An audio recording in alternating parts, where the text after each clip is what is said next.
Get ready. This is the voice of Wayne America. Lighten up, Francis. With your host, Hi-ho, Kermit the Frog here. Mike Carnes. How do you measure yourself with other golfers? My height. Only at WayneAmerica.com. The supernova's gonna kill us all. Okay, this guy is the real zero, that's true. Just think back when you guys were freshmen, huh? .com. Greetings and welcome to the Voice of Wayne America podcast, an exclusive here on WayneAmerica.com. I'm Mike Carnes, your host for the big show where we talk about something going on here in the best town in all of America.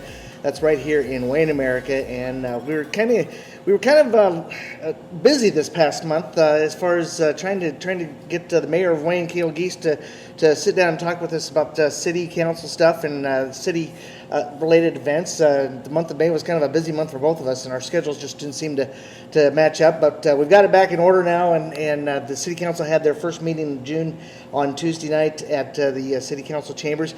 And if you were planning on going to the meeting and you were late getting there, you probably missed out on most, if not all of it. Very short meeting last night. It only lasted about 20 minutes or so.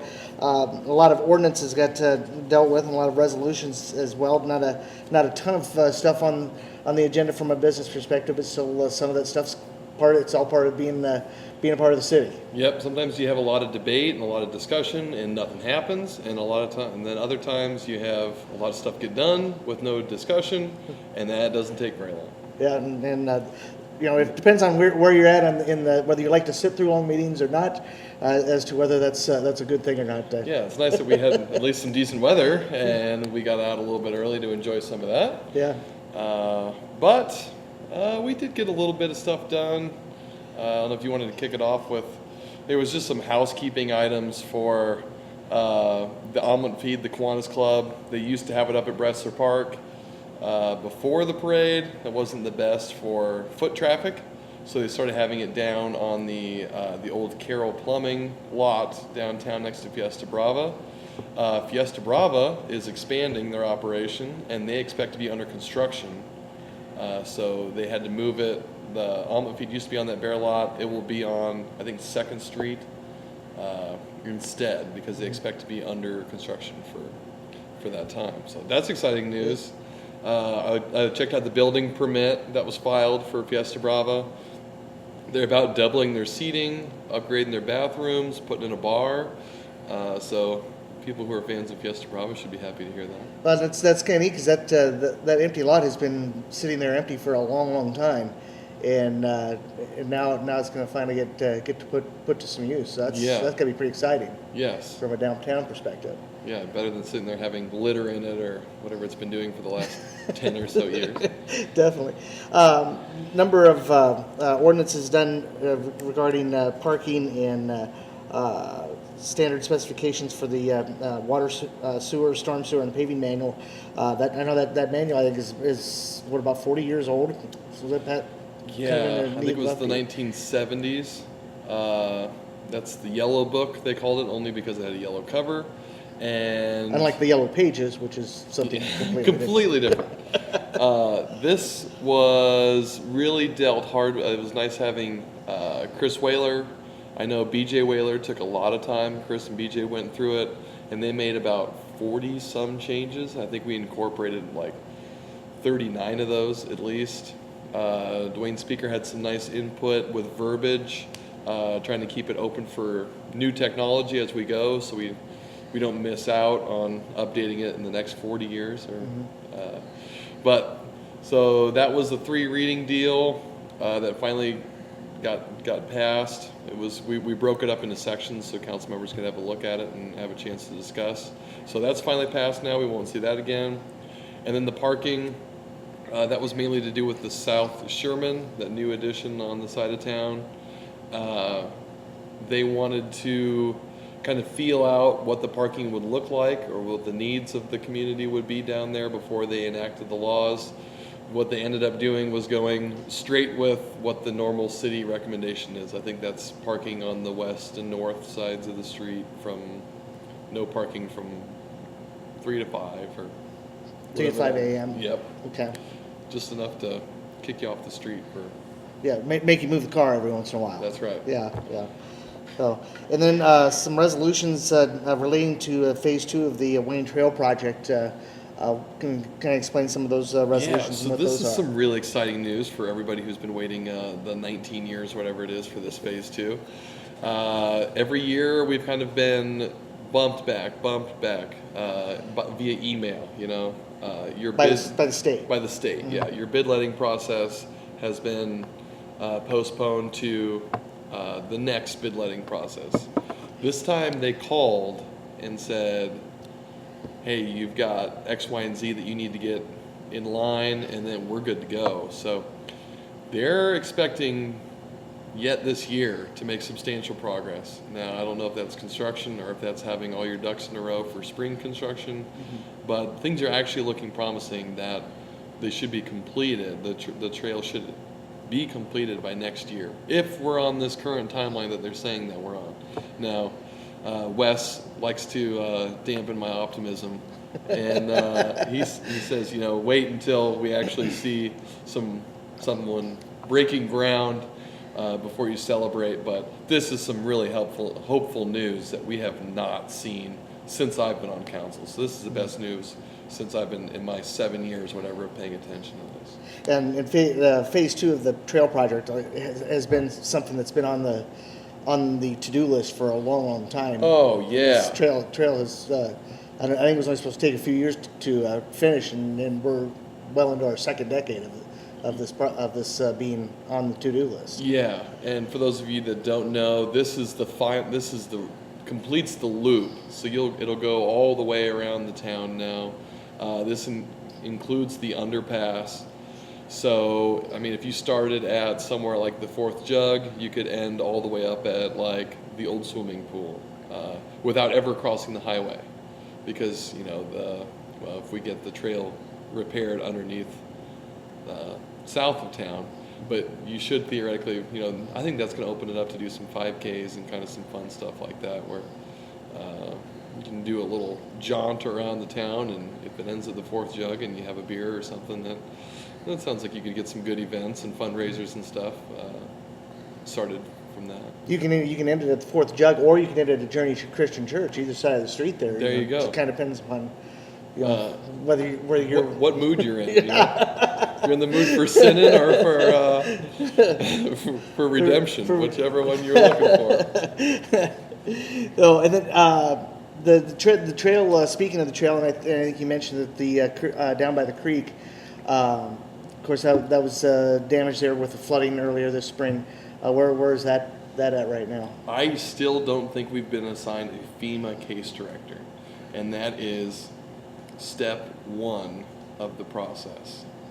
So, to my knowledge, unless Wes hasn't passed any information along to me, we are the low man on the totem pole on getting this fixed, which, understandably so. It's not a dire need like a lot of people are struggling. I know there's people who, even in nearby areas, who farm bridges and stuff are out, and you got to go an extra 3 or 4 miles out your way to go home. And so, patience is key on this, but man, it'd be nice to have the whole thing done at one point in time, at one time, instead of we get phase 2 and we're still waiting on phase 1 to be fixed. That's going to be the next thing that we'll be stuck with.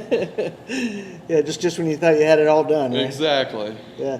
A couple other items on the agenda last night, accepting work on the Beaumont First Edition Water and Sewer Extension Project.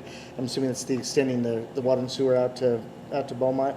Yep. So anytime we extend city services out to a new customer, you have to create a district to be able to assess that cost back to not only the person that you expanded it to, but all future land use that will be serviced by that line. And that just kind of makes sure that everybody's paying their fair share for the service. Okay, and that's part of the hearing that's going to be set for June 18th then? Yep, and that just allows, if the people were to come and say, I feel like I'm carrying disproportionate amount of the burden for this financially, they get a chance to voice their concern. Sure. So, Or those people that come up and say, "You're not charging me enough." We get those all the time. I'm not paying enough taxes. I want to You pay need charge- more. Come Yes, on. that's exactly right.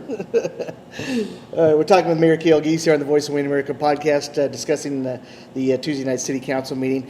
But I wanted to take a moment to give a shout out to the moms and dads, grandmas and grandpas, and hey, even Aunt Sally and Uncle Earl. You guys may have missed out on the 2017-18 school year photos that were up on the Mike E.C. Productions website. Don't let procrastination get in your way again. Photos from last summer and the 2018-19 school year are still available on the Mike E.C. Productions photo website. Go to MikeECProductions.com and click on photos, and you'll see the link to our photo site where you can order digital or print images, or you can get something special like a coffee mug, a deck of playing cards, or even a phone case with a picture of your favorite kid. And just between you and me, if you're the parent of one or more kids, you do have a favorite. At least my parents do. But don't tell my sister because she thinks she's a favorite, and we don't want to ruin it for her. So sports photos done right. Check them out on the Mike E.C. Productions website at MikeECProductions.com. We're with Mayor Cale Giese here on the Voice of Wayne America podcast, discussing city issues, talking about the city council meeting that was held Tuesday night. And I know there's construction going on around town. I think Nebraska Street is coming up here before too long. But I know that there's been some other construction going on around that we had talked about earlier, and a lot of the curb ramps that have been scheduled to be put in or at different streets around town. I know a lot of those have been dealt with here in recent weeks. Yeah, if you live up around the Bressler area, you're very aware of the changes that have taken place. If you haven't been, might be worth a little stroll up there to see. This is part of a pretty large project aimed at increasing the ADA accessibility around that northwest part of town. A lot of that area of town has the old square curbs, and for those people that have mobility issues, those can be a big hassle. And so we're doing a bunch of those. Some of them, the property owner has worked with them to kind of increase the tastefulness of the design. Others, I know some of those, if you have a really steep drop off, well, you're only allowed to drop so many feet, over so many feet, so it's grading back. And a big thank you to those property owners who have been putting up with the design aspect of it and working with us to keep the neighborhood looking good. Mm-hmm. Now, yeah, that money, the money for that came from a grant. Is that Yeah, correct? 100% covered by a grant. The people who bid it were way under the engineer's estimate, and so we just added on as many of the projects as we could, additional curb grinding down or whatever, as many as we could to fit within the grant. So good work by the economic development lady who helped us facilitate that, and then the city staff for moving that along and maxing out as much state money. I mean, this is money as a taxpayer that you're paying, and so you always want your government officials to go out there and get as much back as you possibly can. Sure. And those, for people who are needing those that access to sidewalks in different parts of town, that's definitely a great benefit for them, and will be a big help for them as far as mobility issues go around. And that was one of the surprising things that kept getting brought up when I went door to door campaigning was, people with mobility issues saying, if I'm going someplace, sometimes I have to triple the length of my trip if I'm walking because I cannot go over these curbs, and or I have to go on the street, and then during the winter time that becomes a hassle. And so it is a big deal, especially for those people who have mobility issues. Definitely.